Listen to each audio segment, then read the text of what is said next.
Hello, everyone. Welcome to this episode of Miracle Conversations. My name is Brittany New, and I'm here with Dr. Dave Asomaning. And together we get on here every month and we talk about miracle mindsets. So, a miracle, as we have defined on this podcast multiple times, is defined here as a solution to a problem that seems impossible to solve.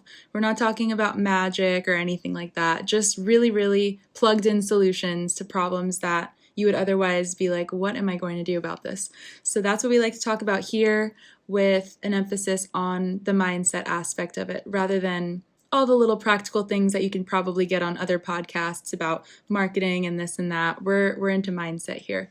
So Dave is an expert in this. He has a Ph.D. and he has an entire coaching business centered around helping CEOs and other leaders master this miracle mindset. So if this sounds interesting to you, you're in the right place. And if you've been watching before, then welcome back. We love to have you guys. I am currently in Amsterdam, but I'm originally from Los Angeles, and Dave's over in Florida with the great warm weather. So Dave, why don't you introduce yourself from sunny Florida and tell us more about what you do? Thank you, Brittany. Good to see you for this month's podcast. And I always love your intro. Glad to hear all the things that you communicate to our audience. So thank you. So I am an executive coach, which means that I work with CEOs, their teams, the executives they work with, and also with entrepreneurs and other mover and shaker leaders. So very ambitious people. And in the last couple of years, this demographic has become even more differentiated for me around ultra high net worth individual clients, right? So what that means, people who are have investable assets at the level of $20 million and up. And it's been a delight to make the transition step by step, making sure that it was the right thing for me. But I love working with this demographic, and part of the way that came about was through introduction to a group called Tiger 21, where to be a member of Tiger 21, you have to have available. And, at this point, it could change. This is 2024. It changes. It goes down or up depending on economic conditions. But 20 million to about 1 billion is the investable net worth of the people in this group. And I've been invited a number of times to speak at this organization in different places, and really grateful for how it's opened my eyes up and transformed my coaching, and to work with the clients who they have as much money as anybody could ever need or want. And so it really highlights what people in this demographic have as their main concerns. You know what? A lot of it has to do with their relationships and optimizing their relationships, whether it's romantic relationships or relationships with their children, and what's going to happen to their legacy and so on. So it's just a privilege and a delight to be working with what I call the ultra high net worth demographic more and more. And obviously most of them have been CEOs and executives and entrepreneurs. So it fits with the more general sort of approach I was taking before, but I'm more narrowed down now than ever before. So mindset, yeah, you highlighted mindset. Just a few things about miracle mindset. So most people will be familiar with references to positive mindset as an example, right? Or many people will be familiar with growth mindset. Carol Dweck, a psychologist, wrote a book on mindset, and for her, she was distinguishing between growth mindset and fixed mindset. Yeah, exactly. Bingo. And so that's an interesting approach to mindset.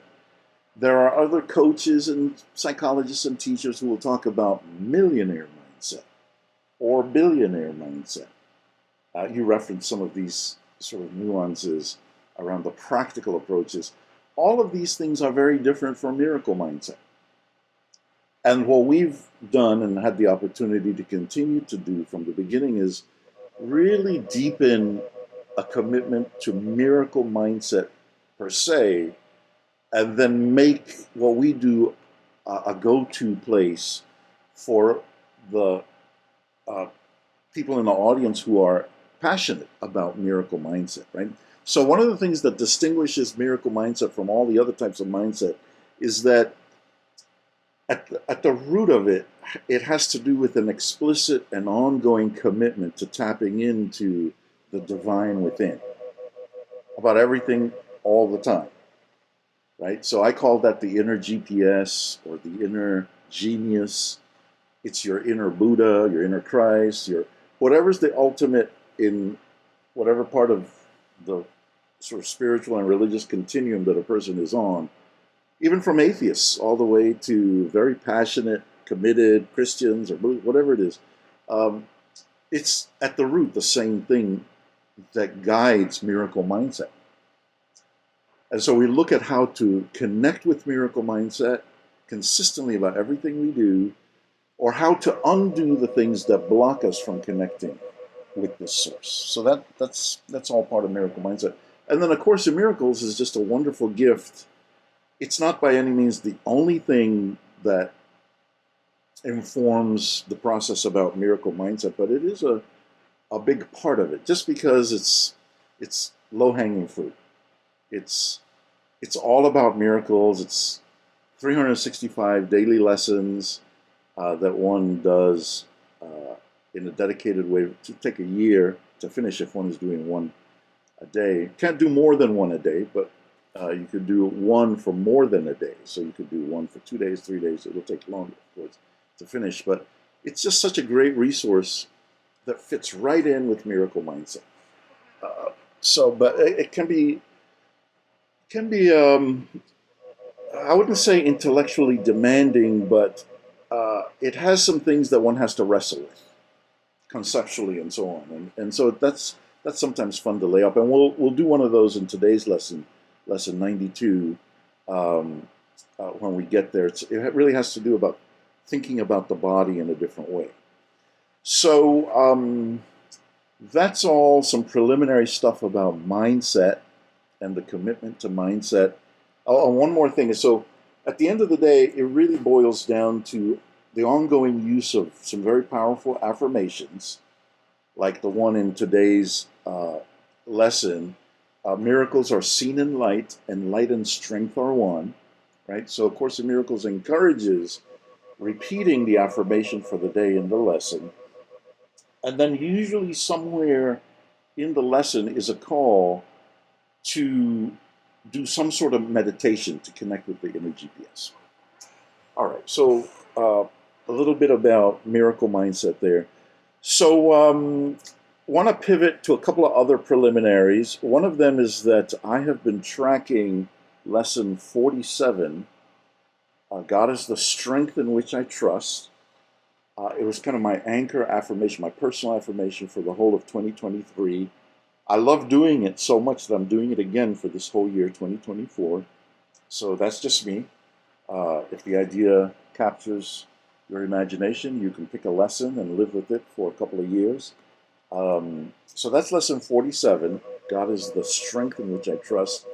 The reason I like that lesson so much is because it's a reminder not to trust in my human ability, which falls far short of the divine ability. It doesn't denigrate my ability, but it just says it's not enough to get through the crises and difficulties and challenges and nightmares of life, right? Which is what the nightmares to miracles part of miracle mindset is all about. That's usually when I get a call from a client or a potential client. It's like, something very bad is happening to me. I'm in a crisis. I'm in a nightmare. I don't know what to do. And I heard about you, and I want to see if you can help me. So the other thing I want to highlight then is that we've been doing themes for a while. We've had peace, light, atonement, miracles, forgiveness. This year the theme is vision.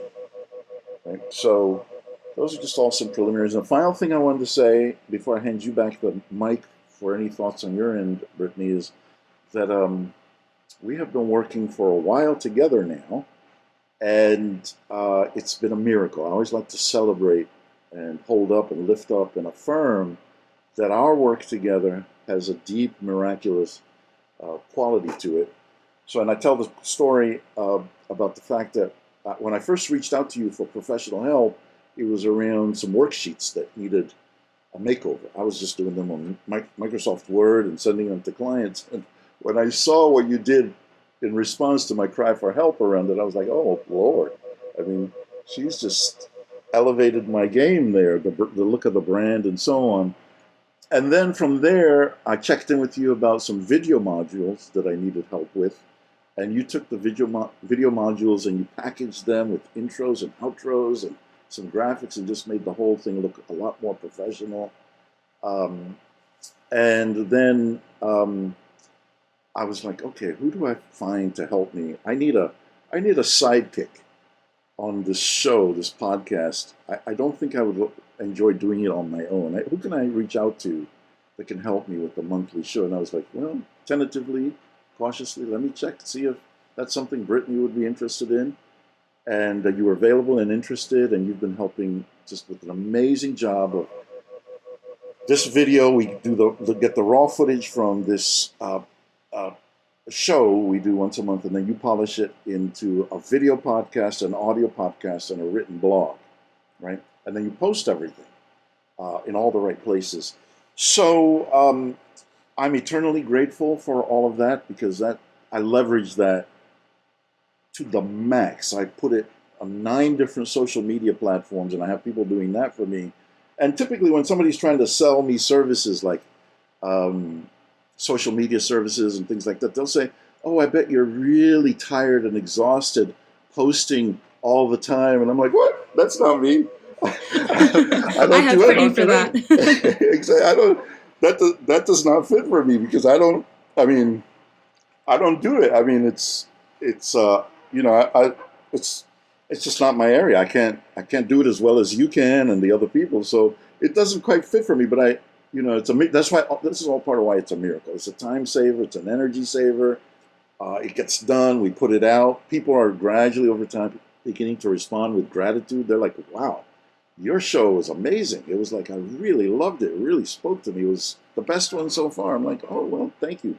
So, Brittany, over to you for anything you want to say about where people can find you, what you do, anything you want to include. And I always like to add too, before we finish, that this is the other miracle has been technology. You and I have never met in person, right? And so we've been very productive thanks to technology across the oceans and done all this stuff. It's just really super amazing. Okay, over to you.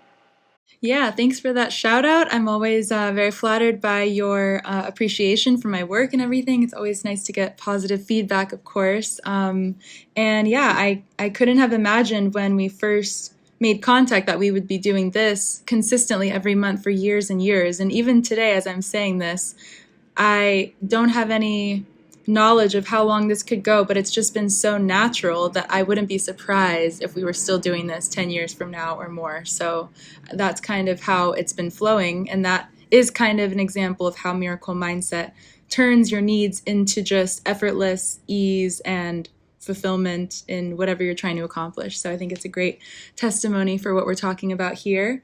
And that's why we do talk about our relationship every show, because it's relevant to exactly what we're trying to accomplish here. And yeah, this has been a nice, it's always a nice energy boost for me as an entrepreneur to speak with Dave. Like, I don't have access to people as knowledgeable on this subject as Dave in my day-to-day life. So this is such a blessing for me to be a part of as well. And I have a website if anyone's curious about a little more of what I do. It's brittanynew.com, my first and last name. And then I also have a YouTube channel which has some tutorials on how you can take control of your own media, beautify your own documents if you want to do something like that. Everything is very user-friendly. And I also get a lot of contact from people through this show as well. People emailing me, like, I saw you on Dave's show and I have some questions about this. So I just started working with some recently that found me through your show. So if anyone is also listening, I could be available to help you out with some. My specialty is in branding and media for entrepreneurs, kind of like using media to power your online funnels, things like that. So if you have digital products you want to make or assets in order to sell them, I wear a lot of hats, so I never like to put myself in a box, and it changes, the title changes every couple of months. So yeah, I started off as a graphic designer, but now I call myself more of like a digital product expert or branding expert, something in that nature. So if that sounds interesting, you can check out my website, and then I will hand the mic back over to you, and we can get started on this lesson. I'm excited to hear what we're going to talk about today. Excellent. Thank you for what you shared. Just a step back for a moment. Um, don't you have deep expertise in video too? I do. Yeah, I Filmmaking, things studied like that. Yeah. filmmaking in Okay. college. So I've got my bachelor's in filmmaking, my master's in graphic design. And so I don't really advertise myself as a film editor per se, which is what I used to do in Hollywood. I worked on a number of movies before. So sometimes for those kinds of things, I'm more of the consulting side of it. So I can say, like, let's make a video that is going to promote your product. Let's get on Fiverr and hire someone to edit it, or let's hire a videographer in your area and get someone to shoot it for you.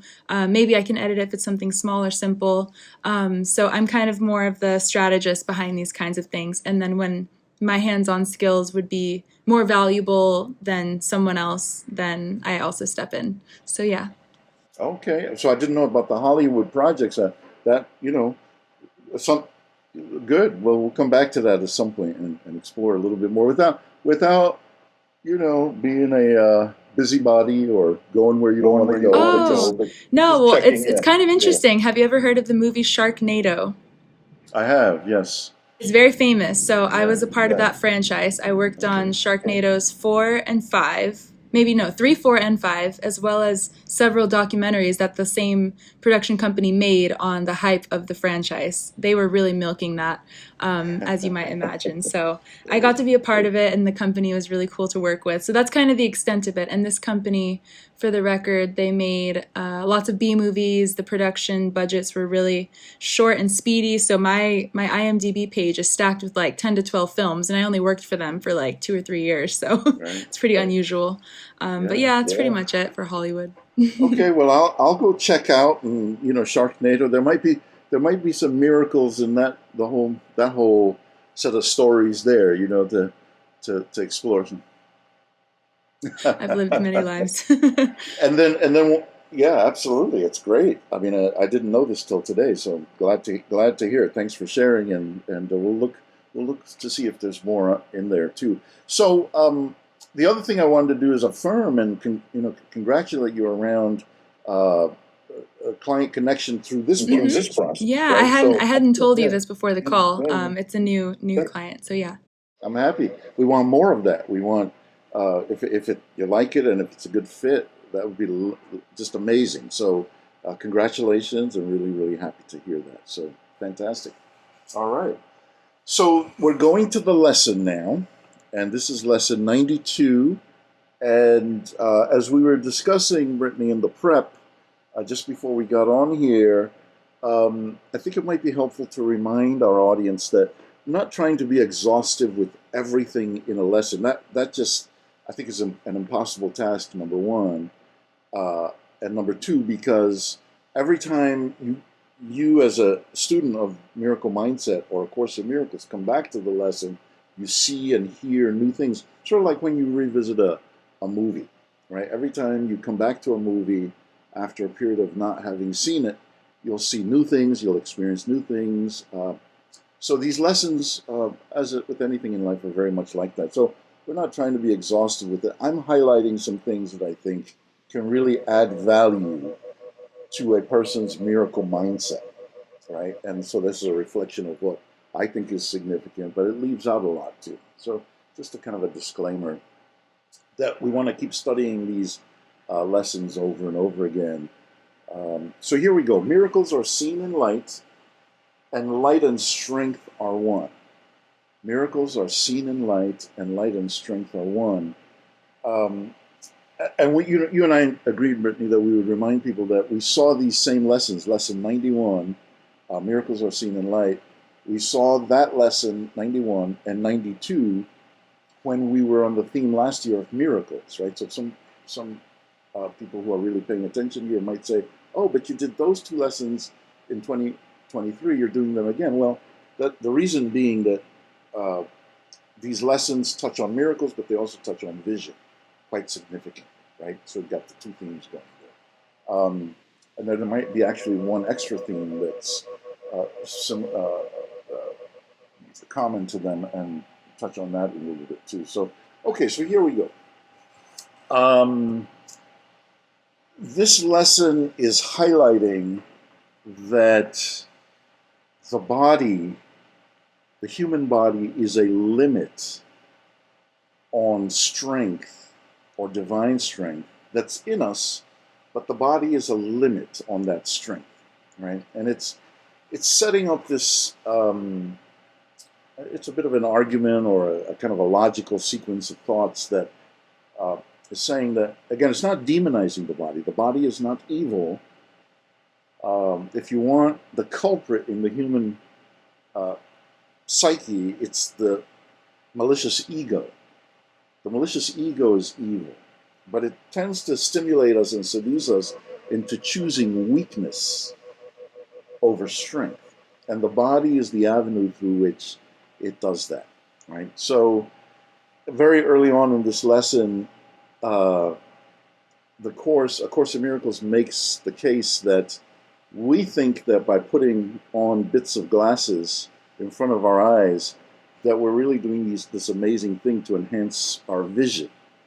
And then it says the whole thing is just an exercise in weakness. The eyes are weak, the glasses are weak. They don't really, this is all like in a dream or a nightmare. I always pivot to that, where we might have delusions of power because we do these things, but it's saying your power lies in waking up completely from the body and anything that the body thinks it's doing, right? Then it makes the same connection to thinking, and that we think that we're thinking great thoughts through our brains, but that's just so far from the truth. Again, it's a delusion we have because our thoughts are coming from the divine within us, and that's where every powerful, strong thing comes in. By limiting our understanding of where things are coming from to the body and what the body is capable of, we sell ourselves short. So, very powerful ideas. Again, not demonizing the body. The body is not evil, but the Course in other places says that it's like a piece of clothing that will serve us well for the time that we're here in this physical existence, but that the greatest way to think of it is that once we're done with the journey, we just sort of fold this piece of clothing up and store it away because it's served us and it's done, right? It's like a nice sweater. You just put it somewhere. It's a very gentle take on letting go of the body eventually when we die, right? So let me pause here, see, Brittany, if you have any reactions, any thoughts, anything you want to say, and then we'll continue with that lesson. Yeah, quick question. So, is it possible? I've always we've talked about this body principle many times on this show before, but it always makes me think of, is it something like our desires having a human body is what makes us fall into these weaknesses, or could you substitute the body with the whole entire human experience? I think the latter. Okay, okay. Because I feel like the Yeah, body kind of isolates it to like flesh and blood in a way, like hunger, the need for hunger, or those kind of needs. But you could synonymize this issue with the whole human experience, right? that the whole, yes, exactly, the whole. And in some places, A Course in Miracles will take it even so far back as to the Big Bang. The emergence of the whole physical realm is a counter to the spirit realm where we were originally, and that's where the fall from the Garden of Eden. That's where you want to locate it, is the drop into materiality, right? And there's big Gnostic traditions around this. Scholars have gone very deeply into it, but at a very simple level, It's that we have chosen, like the prodigal son story or child story that we're always reverting to as well.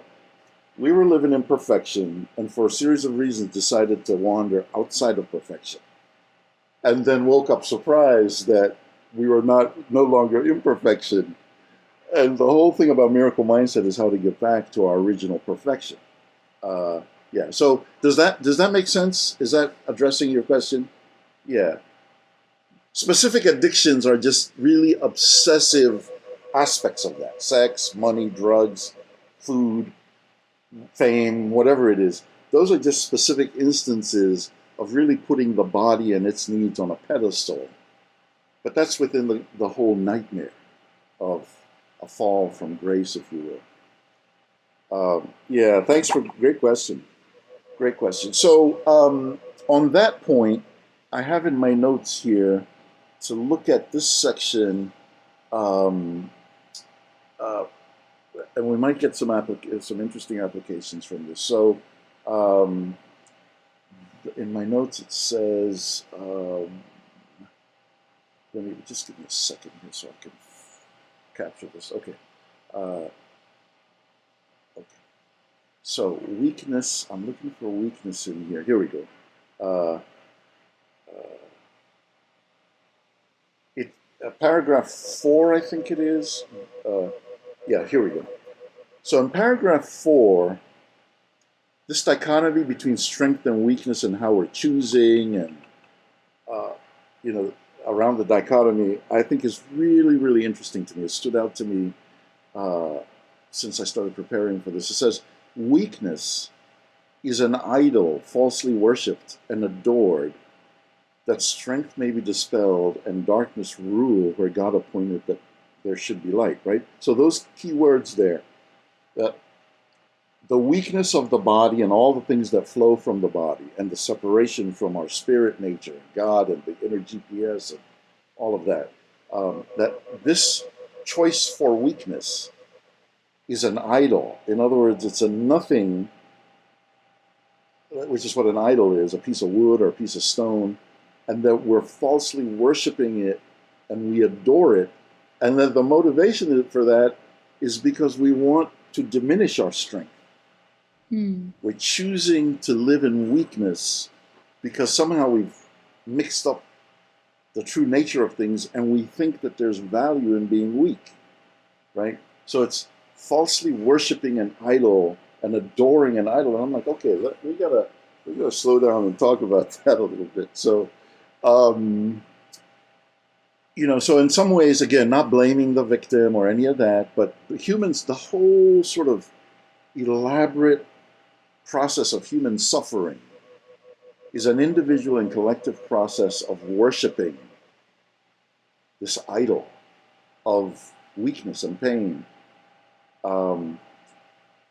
This is compelling for so many different reasons. I'll just give an application um, and then check to see if you have any reactions. So the application in psychotherapy or counseling or coaching or any of these helping sort of areas, and the course develops this idea elsewhere too.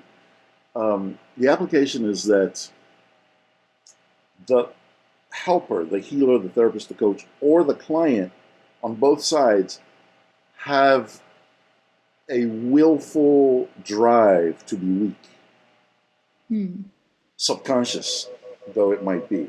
So on a conscious level, we might think, oh, here's somebody who came to me and it looks like they're about to go to prison and they're going to be in the New York Times, and I'm making this up. I love all my clients. I'm not trashing anybody.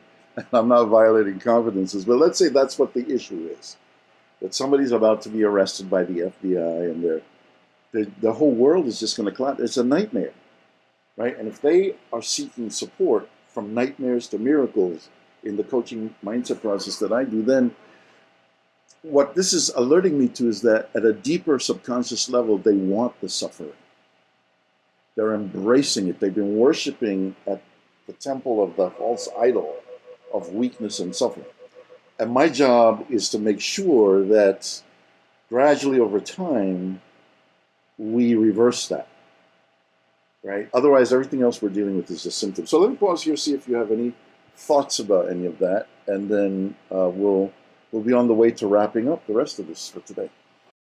Yeah, I was thinking initially of on a lighter note that there are, well, slightly lighter. I mean, Yeah, compared to the second thing I'm going to say, lighter. right. There's a huge issue with victim mentality in our world, and you can see this in social media comments like never before. Everyone is offended, and everyone prefers to be on the side that is weaker. Everyone prefers to be on the side of the oppressed, and I've never seen that before so clearly, I guess you could say. Especially when you see these comical first world problems, coming to be. So that's why that was a bit lighter. But on a heavier note, if you've ever seen a true crime documentary where the criminal, they know they're going to get caught and they're looking forward to it and planning their outfits and planning the paparazzi Mm, shoots, those are very yes. fascinating as well. And I think some people are unaware of their, you know, aspirations to be on the side of the oppressed, like, the general population. And there's these people who are like, no, I'm totally embracing this. I'm going to prison. It's going to be awesome. Like, you know, craziness. Wow, wow, wow, wow. So thank you for what you just shared. Lighter note and deeper note. Part of the reason I chuckled when you said lighter note is because sometimes people have said to me That you're in heavy. the No, not, yeah. yes, No. yeah, people will say, "Oh, Dave, come on, like, it's not that serious." You're like everything is. It sounds like everything is just doom and gloom and worst case scenarios, and I'm like, and I always say, well, when you call AAA or you call your insurance company, you don't call them to say, "Hey, look, I'm just great. My car is just perfect. I just felt like calling you to call you.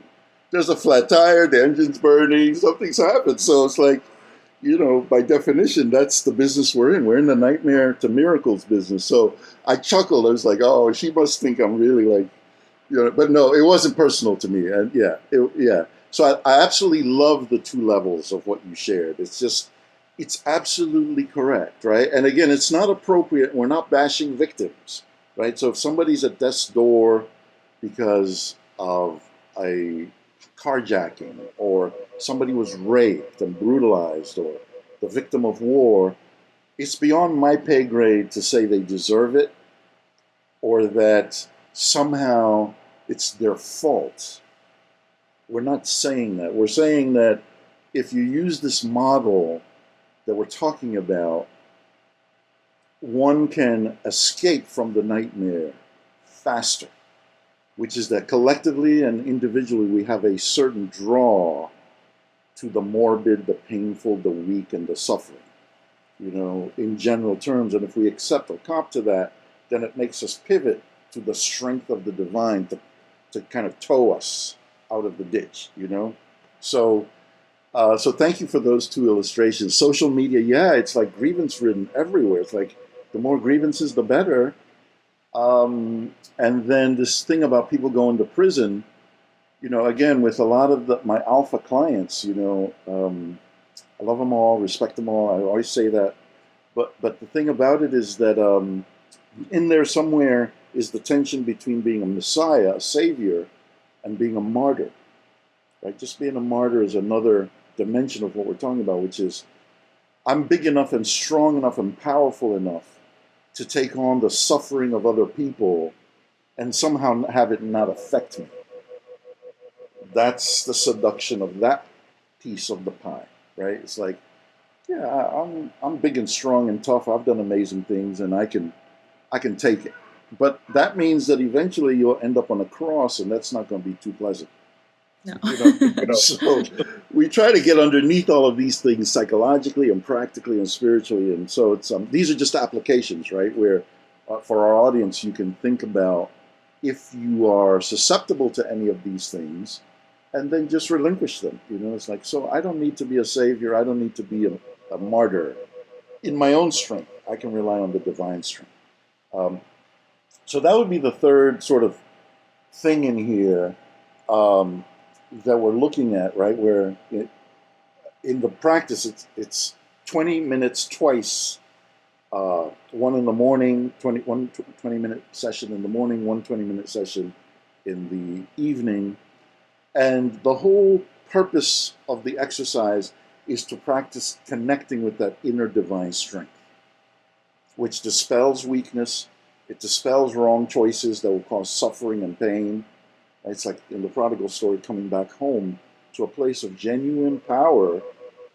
Um, Again, which is why we're always celebrating the miracle that we've had, which is it's way above my pay grade. If you had asked me to type in a proposal for what I would like and somebody who would help me, I wouldn't have gotten like probably 10% of what I've gotten through our journey together, right? But with the divine process, and again, it's not self-congratulatory. It's just saying, you know, I actually always say people don't say that about yourself, but I always say I'm as dumb as a doorknob when it comes to this stuff. And the reason I say that is because the divine plan is always so much better, way beyond, So with our different vision boards and affirmations and plans and goals, we always say this or something better, leaving the divine the room to do something that's way beyond. So we have the practice, which is 20 minutes now of meditation, connecting between the higher self and the lower self is kind of what it's doing here, so that we can